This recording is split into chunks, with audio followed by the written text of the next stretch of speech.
jalan sudah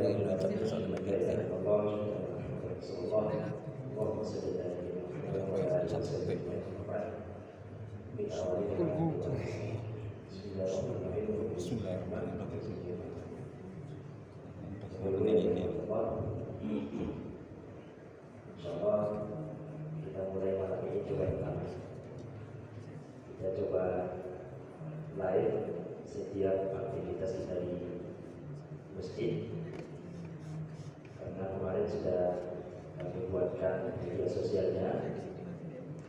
Yang lama sebenarnya ada, tapi nggak tahu yang buat siapa. Sebenarnya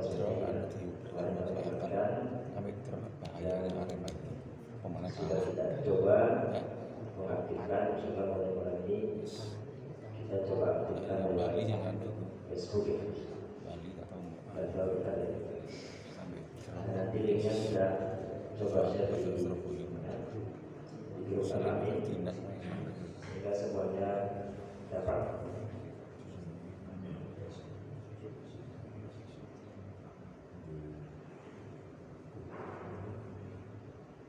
Tapi ini timnya kurang, masih berdua di Mas Agus ini.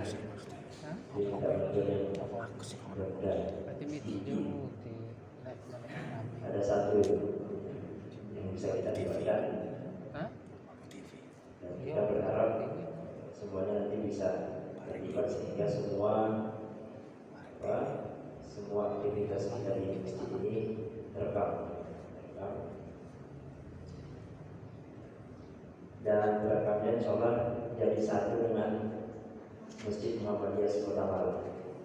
Semuanya jadi satu sehingga mencari file cukup masuk di aplikasi Mahkotamu. Kemarin sudah dicoba satu di peresmian Masjid Fatimah. Insyaallah penyerahannya nanti hari Ahad tanggal berapa? Tanggal 27 saya tadi coba mendesain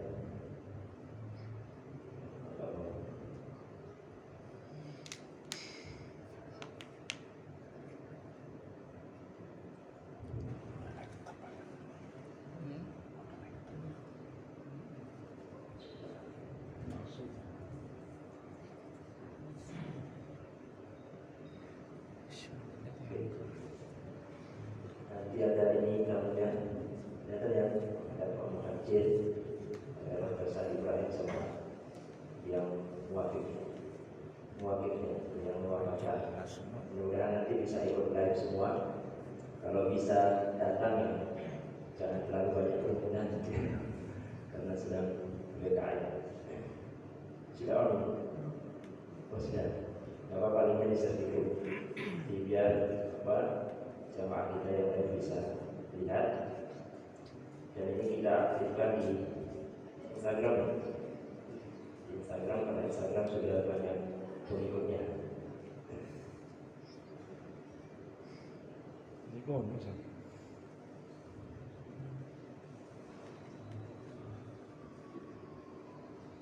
Baik, kita mulai. Bapak Ibu yang dirahmati Allah, untuk itu kita pakai. Mic-nya sekarang harus dua, mesti semua mic kamera. Tes kedengaran. Baik, kajian kita masih membahas tentang Nabi Muhammad SAW. Pada pertemuan sebelumnya kita sudah membahas sosok kakek beliau. Siapa nama kakeknya masih ingat? Abdul Muthalib. Lalu kemudian yang kedua kita bahas sosok yang menjadi pengganti kakeknya, paman beliau Abu Thalib. Sampai kemudian kita melihat bagaimana usaha Rasulullah agar sang paman dapat hidayah. Ternyata sampai akhir hidupnya Allah tidak membukakan hidayah untuk sang paman karena faktor kesubuhan yang kuat. Nah setelah itu kita akan membahas masih tentang kehidupan Rasulullah SAW, tapi fokusnya tentang wanita-wanita yang mendampingi Sallallahu Alaihi Wasallam, istri-istri Rasulullah. Nah, sebelum kita mulai, istri Rasulullah itu ada berapa Bapak Ibu? 11. Ada yang lain?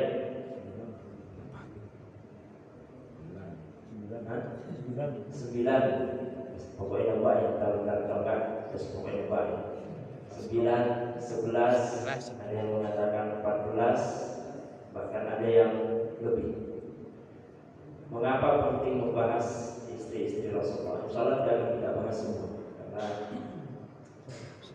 nanti penjelasannya di belakang. Hanya beberapa istri yang kita perlu bahas, karena ini risalah Rasulullah SAW dimulai dari kamar istrinya dan juga berakhir di kamar istrinya. Ya, sepakat ya? Jadi risalah Rasulullah itu dimulai dari kamar istrinya. Siapa? Lalu berakhir di kamar istrinya juga. Siapa? Aisyah. Jadi ada peran yang sangat penting dari sosok istri Rasulullah dalam penyebaran agama Islam. Maka penting kemudian untuk kita mengenal siapa sosok wanita-wanita hebat yang mendampingi perjuangan Rasulullah. Apakah jumlahnya 9, 11, 14 atau bahkan lebih?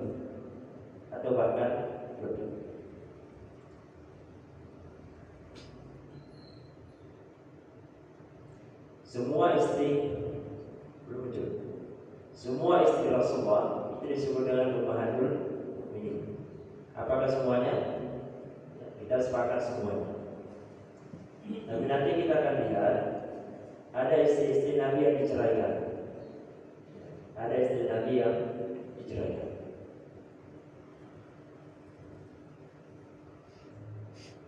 Bahkan ada yang diceraikan karena hanya permasalahan sepele. Nanti kita akan bahas sekilas. Dan ada juga istri Nabi yang setelah cerai dengan Nabi kemudian menikah lagi. Apakah boleh? Gak boleh. Itu terjadi sebelum ada ayat yang melarang itu. Jadi sebelum turun ayat yang melarang itu, ada istri Nabi yang setelah cerai dengan Nabi menikah lagi, karena belum ada larangan. Setelah turun ayat larangan, istri-istri Nabi gak boleh nikah selepas Rasulullah SAW, maka tidak terjadi. Nah, kita akan mencoba membahas itu dan apa hikmah dibalik itu semua. Karena ini tentang istri, bukan berarti yang mendengar cuma ibu-ibu, bukan. Bapak-bapak juga harus dengar. Bapak-bapak juga harus dengar. Karena kalau ada istri pasti ada suami. Saya tadi siang berapa hari itu? Saya berapa hari ini ke sekolah, benar. Anak saya sakit. Semalam itu demamnya sampai 40,8. Ngecek 40,8, ini panas sekali. Saya ke dokter Satra bangun karena panas sekali. Ini dikompres total sama badan, seluruh badan dikompres sama handuk. Ini turun panas. Beliau udah siap kembali. Jadi berapa hari ini enggak kemana-mana. Nah, mengapa disebut ummahatul mukminin? Ini agar posisinya jelas. Agar posisinya jelas bahwa ini adalah istri Nabi. Karena hanya istri Nabi yang dapat gelar ummahatul mukminin, wanita lain enggak. Cuma umumnya kalau berbicara istri Nabi, yang paling kita kenal kan cuma 2. Yang paling kita kenal, paling tahu namanya siapa? Khadijah dan Aisyah. Yang lainnya Zainab sebagainya, Sofia, Maria Al-Qibtiyah dan lain sebagainya. Tapi yang paling membekas, yang paling sering kita bahas pasti Khadijah sama Aisyah. Itu ada buku pembahasan khusus Khadijah, rumah itu berbuku. Aisyah juga gitu. Tapi di zaman kita sekarang, rumah tangga para motivator wanita rumah tangga itu rata-rata Aisyah. Yang lainnya jarang dibahas. Nah, mereka disebut ummahatul mukminin biar jelas posisinya bahwa ini adalah istri Rasulullah. Jadi kalau Rasulullah meninggal, yang masuk ummahatul mukminin ini tidak boleh dinikahi, tidak boleh dinikahi. Kecuali tadi yang sebelum ada larangan ini. Nah, ada yang janda. Ada juga 2 putri dari sahabatnya. Siapa sahabat di sini? Umar. Siapa putri Umar yang diperistri Nabi? Coba. Hafsah. Kemudian ada 2 teman yang dinikahi karena menghormati orang tuanya. Ya, karena hormat sama orang tuanya dinikahi anaknya. Nah, maka dari sekian banyak istri Nabi itu, ada pembagian. Jadi tidak semua istri Nabi berasal dari suku Quraisy. Ada yang murni Quraisy, ada yang orang Arab tapi bukan suku Quraisy, dan ada juga non Arab. Nah, dibagi. Kira-kira yang masuk kategori suku Quraisy itu berapa orang? Yang orang Arab, tapi bukan suku Quraisy berapa orang? Begitu pula yang non Quraisy. Kalau Khadijah itu suku Quraisy atau bukan? Quraisy. Aisyah. Oh, pasti jelas ya. Kalau Maria Al-Qibtiyah, non Arab. Nah, ini pengklasifikasian pembagian para ahli sejarah terkait dengan istri-istri Nabi. Siapa saja yang masuk kategori orang Quraisy, orang non Quraisy dan non Arab itu, kita akan menampilkan satu persatu. Lalu kita coba kupas. Insya Allah hari ini kita bahas satu. Kita bahas tentu saja sosok yang sudah kita kenal. Nah, ini juga penting untuk kita pahami bersama. Ada istri Nabi yang meninggal sebelum Rasulullah meninggal. Dan ada istri Nabi yang meninggal setelah Rasulullah SAW meninggal. Ada juga istri Nabi yang diceraikan. Saya ingat Ustaz Adel pernah menyinggung kalau nggak salah. Ada istri Nabi yang diceraikan karena dusta. Nggak salah kan? Ada juga wanita yang dilamar oleh Rasulullah tapi nggak jadi nikah. Salah satunya nanti ada yang bisa menarik termasuk permainan Rasulullah. Itu anak dari pamannya, Abu Thalib. Jadi Abu Thalib punya anak perempuan yang itu disukai oleh Rasulullah. Nah, nanti ada kisahnya tersendiri. Rasulullah minta ke pamannya, ternyata gak diakses karena ada alasan. Nah, kemudian ada yang dari budak pemberian. Ada yang mengatakan jumlahnya 2, ada yang mengatakan jumlahnya 4. Termasuk kira-kira siapa? Maria Al-Qibtiyah, masuk dari sisi. Nah, di mana ini kalau kita bahas semua sangat lama. Jadi kita akan mengambil pelajaran dari istri Nabi pelan-pelan. Dan kita mulai dari istri pertama. Apa yang bisa kita ambil dari beliau, bagaimana beliau kehidupannya sebelum Rasulullah SAW menikahinya dan seterusnya. Nah, ini dari suku Quraisy ada 6. Khadijah binti Khuwailid, Saudah binti Zum'ah, Aisyah binti Abu Bakar, Hafsah binti Umar, Ummu Salamah, dan Ummu Habibah. Di antara 6 ini ada istri Nabi yang suka melucu. Ini kita akan bahas. Apa ya? Suka boleh Nabi pelawak begitu. Suka membuat Nabi tertawa.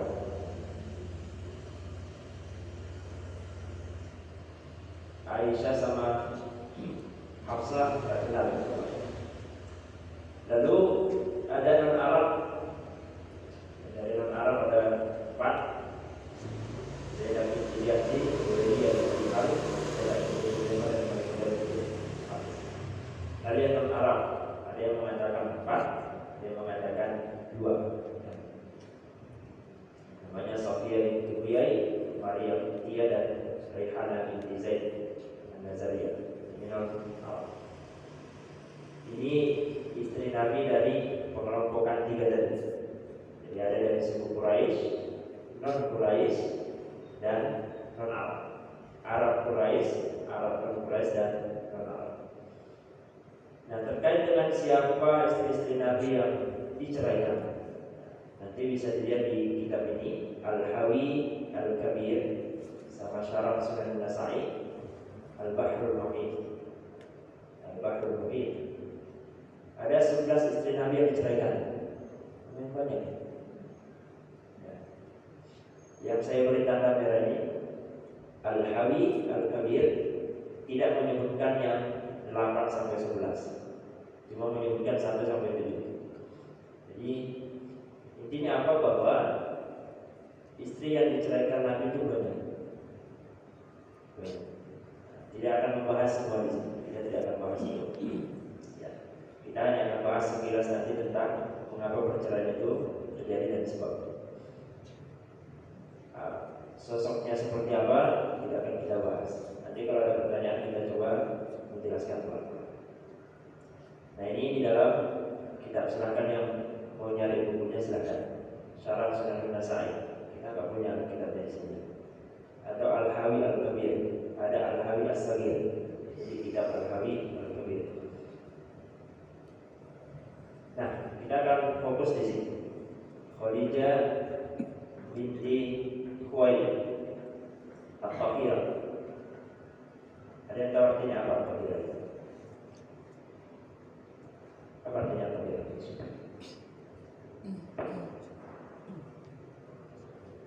At-Tahirah artinya suci, mulia, taharah. Jadi beliau dapat julukan At-Tahirah saking mulianya. Sosok yang sangat luar biasa. Itu Khadijah binti Khuwailid. Kira-kira Khadijah ini punya garis keturunan enggak dengan nasabnya Nabi? Ketemu enggak kira-kira? Atau jangan-jangan Khadijah ini termasuk keluarga Nabi dari nasabnya Nabi? Nah, waktu itu kemudian kita coba lihat ini. Kelihatan ya. Jadi Khadijah radhiyallahu anha dari bapaknya Khuwailid bin Asad bin Abdul Uzza. Rasulullah dari Abdullah bin Abdul Muthalib bin Hashim bin Abdul Manaf. Ketemunya di mana? Di Qusay bin Kilab. Ketemu di kakek generasi berapa nih? 1, 2, 4, 3. Ketemu di generasi Qusay bin Kilab bin Murrah. Jadi ada hubungan keluarga. Ini kelebihan orang Arab. Kelebihan orang Arab itu mereka hafal nasabnya. Nah, kita nggak tahu menghafalkan nasabnya. Paling-paling hafal ibu bapak kita saja. Orang tuanya bapak kita masih ingat nggak namanya? Oh masih. Kakek kita masih ingat nggak? Mulai sama-sama. Orang tuanya kakek kita harus lupa karena tidak pernah dibukukan. Nah, orang Arab nggak dibukukan, tapi memang wajib menghafalkan nasabnya sehingga terjamin. Oh, ini nasabnya bukan. Jadi Khadijah dengan Rasulullah itu ketemu di Qusay bin Kilab. Jadi memang keturunan yang luar biasa, keturunan bangsawan, keturunan tokoh Quraisy. Kita sudah pernah membahas sekilas tentang Qusay bin Kilab. Nah, Khadijah itu wanita cantik. Siapa laki-laki yang tidak suka kecantikan? Khadijah itu wanita yang cerdas, wanita yang kaya raya, tawadhu, penuh cinta, terhormat, dijuluki Ratu Mekah, punya kekuasaan dan tidak sombong. Kalau punya istri kayak gini gimana rasanya? Para suami bahagia nggak punya istri kayak gitu. Udah cantik, pintar, kaya, berwibawa, taat sama suami, cintanya luar biasa, dapat posisi terhormat di kaumnya. Gak usah dibayangkan, kira-kira zaman sekarang masih ada kan? Ada. Kalau mencari wanita cantik itu banyak sekarang, hampir semua wanita cantik sekarang. Entah cantiknya alami atau ya sebagai itulah gitu ya, operasi dan sebagainya. Gak ada sekarang wanita yang tidak cantik, semuanya cantik. Bahkan bisa dikatakan hampir semua wanita putih sekarang. Putih lewat aplikasi. Ada aplikasi yang ke kanan putih, ke kiri asli. Aplikasi apa namanya? Hampir semuanya putih. Walaupun yang putih cuma wajahnya, katanya enggak. Belum kalau kita lihat di luar itu yang bagaimana para wanita make up itu, tidak terbayangkan. Demi apa? Demi sebuah kecantikan.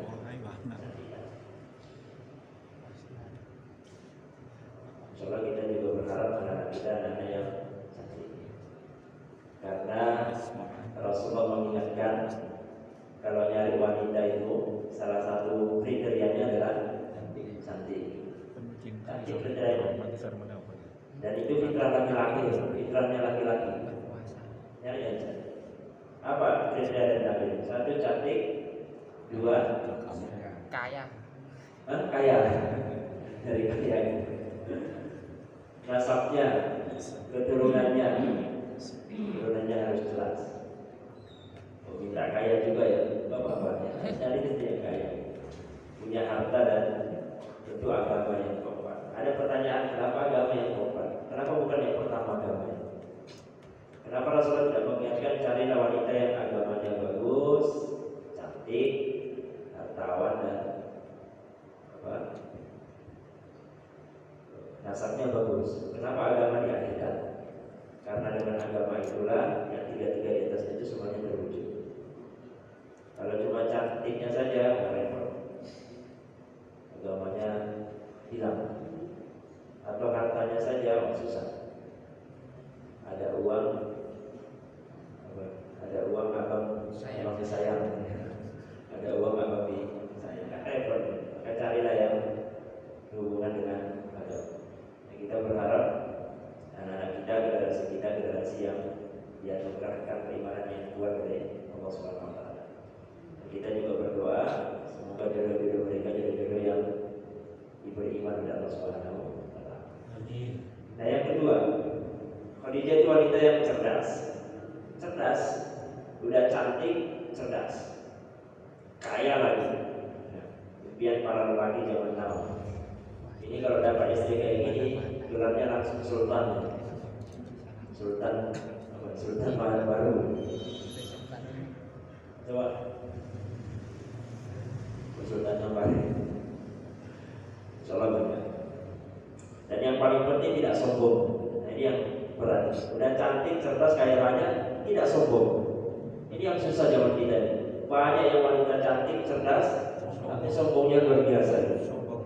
Aduh, makan di warung yang mewah. Sekarang kan zamannya media ini, kita Bapak Ibu yang mengikuti media ini luar biasa. Bagaimana orang-orang pamer kekayaan sekarang. Kekayaan. Ada yang beli sepatunya ratusan juta. Apa ini? Baju kaos biasa, ratusan juta. Baju kaos biasa. Cuma depan itu apa ini? Akan lebih berfungsi kalau itu disedekahkan. Tapi ya itulah, uang puluhan juta itu kayak uang pelecehan bagi mereka. Kita berharap tidak ada yang sombong di antara saudara-saudara kita yang beriman.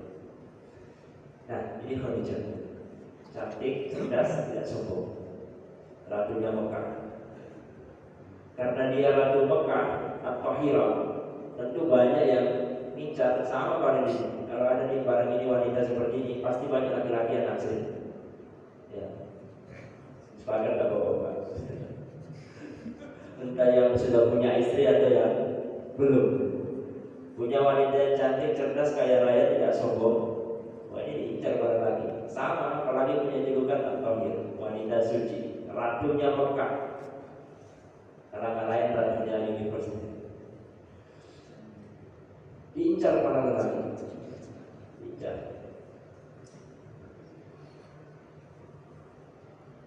Karena beliau jadi incaran para lelaki, tentu beliau juga punya fitrah untuk menikah.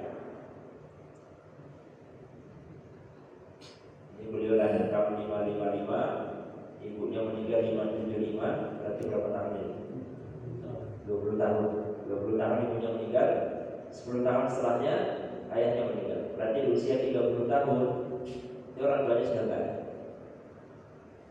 Usia 30 tahun orang tuanya sudah tidak ada, cuma punya satu saudara. Satu saudara. Usia 30 tahun sudah sukses berkarir di dunia bisnis. Nah, kita 30 tahun ngapain? Nganggur. 30 tahun nganggur. Nah, karena banyak yang naksir, akhirnya beliau menikah dan punya suami dua. Rasulullah itu suami ketiga. Rasulullah SAW itu suami ketiga. Ada yang mengatakan suami pertamanya adalah ini, yang ketiga Atik bin Abi. Ada juga yang mengatakan Hindur bin Abbas. Ada yang lebih populer dengan Abu Halam. Jadi kalau mencari Hindur bin Abbas itu jarang kita temukan. Tapi kalau Abu Halam ketemu. Menikah dengan Khadijah di usia Khadijah 15 tahun. 15 tahun. Berarti masih sangat muda. Menikah dengan Hindur bin Abbas usia 15 tahun. Jadi Khadijah masih sangat muda. Dan Hindur ini termasuk salah satu pebisnis yang ada. Pebisnis. Jadi memang keturunannya keturunan pebisnis semuanya. Suaminya juga pebisnis dan sukses. Dan Abu Halam kemudian meninggal dengan meninggalkan dua orang anak. Meninggalkan dua orang anak dengan berbagai warisan kekayaan. Namanya pedagang yang pasti sukses. Kecuali pedagang sekarang. Pedagang sekarang banyak yang tidak sukses karena lebih banyak mengeluh. Lebih banyak mengeluh.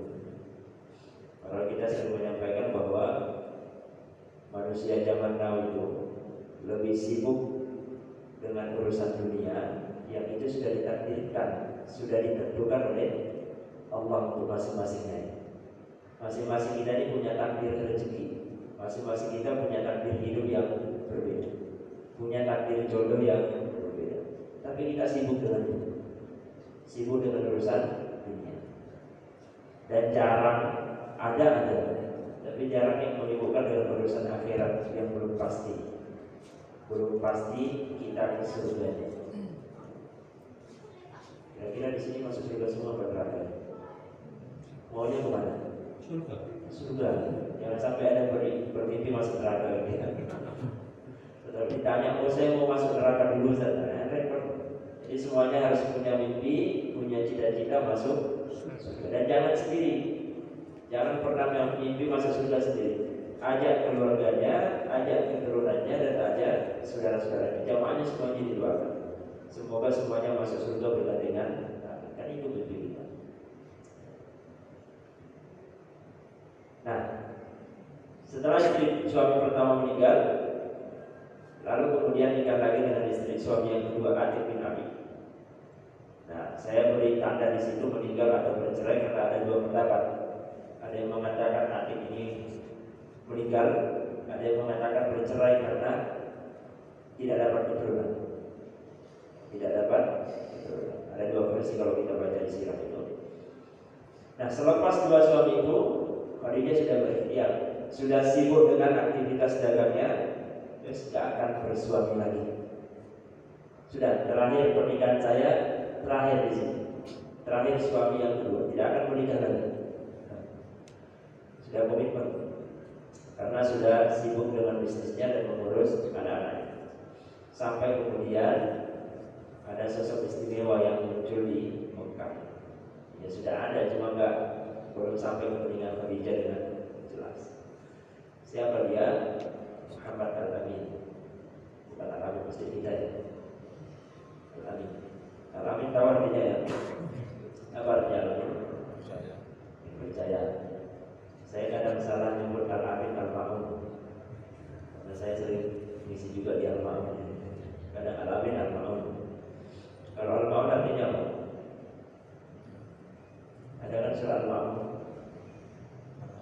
Nabi Al-Ma'un.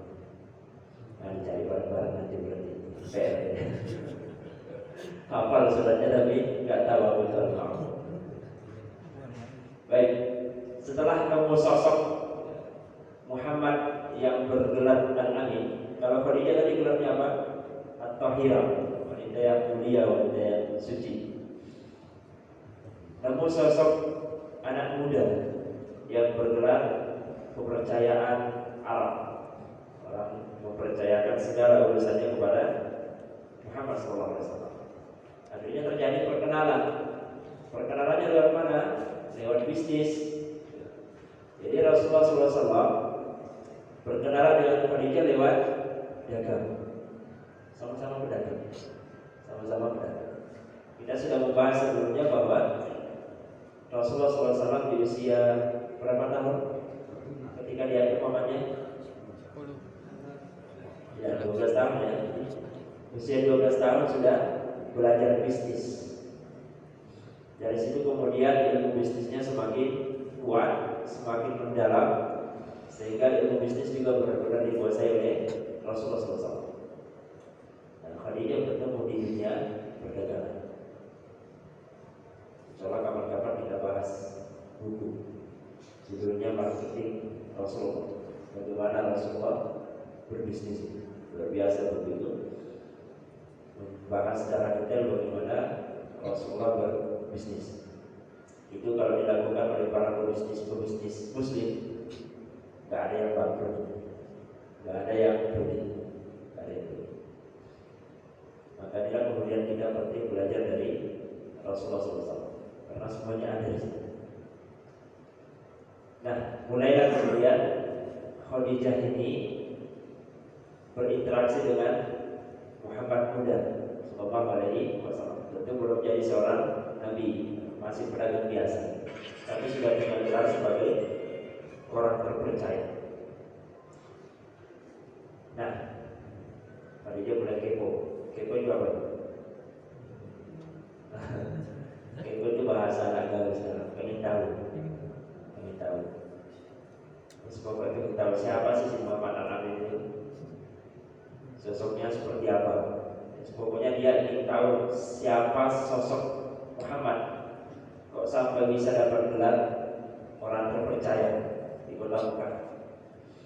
Maka kemudian dimulailah dengan mempercayakan bisnisnya kepada Muhammad SAW, mempercayakan perdagangannya kepada Rasulullah SAW. Dibawa kemana? Dibawa ke Syam. Yang pimpin kafilahnya adalah Muhammad. Tapi karena dia kepo, ingin cari tahu Muhammad itu seperti apa, maka Muhammad diberi pendamping budak. Diberi pendamping, namanya Maisarah. Kita sangat familiar dengan kisahnya. Jadi Maisarah tugasnya apa? Tugasnya bukan jagain barang, tapi tugasnya apa? Memperhatikan seluruh aktivitas Muhammad. Semua gerak-geriknya harus dilihat, lalu kemudian nanti dilaporkan ke Khadijah. Itu salah satu cara pendekatan yang baik. Kalau anak kita sekarang pendekatannya gimana? Kalau nyari pasangan, bagaimana jadi? Lewat HP, kirimi apa emoticon dan lain sebagainya. Nah, sekarang masih kecil sudah bahasanya bahasa yang lebih Khadijah kan? Jadi Khadijah pertama mempercayakan barangnya ke Muhammad untuk dibawa, lalu kemudian diberi pendamping untuk mempelajari seberapa al-amin kan Muhammad, seberapa jujur Muhammad, seberapa bagus karakternya. Dan ini kemudian yang menjadi PR kita bersama. Apa itu? Hilangnya karakter generasi kita. Hilang. Karakternya berubah dengan apa? Berdiam diri. Lebih banyak berdiam diri karena sibuk dengan HP. kalau sibuk dengan HP itu sosialnya hilang. Beda sama bapak-bapak sini kan sosialnya aktif semua. Kalau generasi kita ke depan repot, karena komunikasinya tinggal lewat HP. Dan HP dengan manusia itu jauh berbeda, jauh sekali berbeda. Maka yang punya anak silakan dipinjami HP, tapi ada batasannya. Kalau perlu dijadwal. Ada jam-jamnya. Jangan 24 jam apalagi daring semuanya HP-an terserah. Ini malah bahaya buat generasi. Biarkan anak kita bermain bersama teman-teman seusianya. Nah, baik, kita lanjutkan. Setelah melakukan perjalanan itu, setelah pulang semua dilaporkan Maisarah kepada Khadijah. Semua, apa yang dia rasakan, apa yang dia lihat, semua dilaporkan. Mulai dari pertama kali berangkat sampai kemudian kembali ke tempat yang sama. Jadi sepanjang jalan itu, sepanas-panasnya gunung pasir, Muhammad itu tidak pernah kepanasan. Kenapa? Karena setiap jalan di atasnya ada pelindung, ada awan yang melindungi. Sama dengan kisahnya ketika berdagang dengan pamannya, dan itu yang dilihat oleh siapa? Yang sudah kita bahas minggu lalu. Lupa ya? Terus anggaplah lupa. Anggaplah lupa. Udah bunyi. Baik. Kita berhenti di sini sebelum kita akhirnya ada pertanyaan. Baik, kalau nggak ada, kita berharap mulai kajian malam ini kita usahakan live terus, dan bukan cuma kajian masjid tentunya. Kajian yang berhubungan dengan Jumat juga kita usahakan live, dan semua aktivitas masjid. Maunya kemarin sukanya pemasangan sound ini harus dilakukan juga. Jadi semua aktivitas itu ada terekam. Mudah-mudahan dengan itu kemudian masjid kita semakin dilihat oleh jamaah lain dan kemudian bisa menjadi bagian dari jamaah kita. Baik, Bapak Ibu dan teman-teman, kita akhiri di sini. Masih judulnya Khadijah Kepo. Nanti kita lanjutkan. Ini akan lebih menarik lagi setelah. Mudah-mudahan ada hikmahnya. Kita akhiri dengan istighfar dan kafaratul majlis. Astagfirullahaladzim. Subhanallahumma bihamdihi. Asyhadu an la ilaha illa anta, astaghfiruka wa atubu ilaik. Assalamualaikum warahmatullahi wabarakatuh.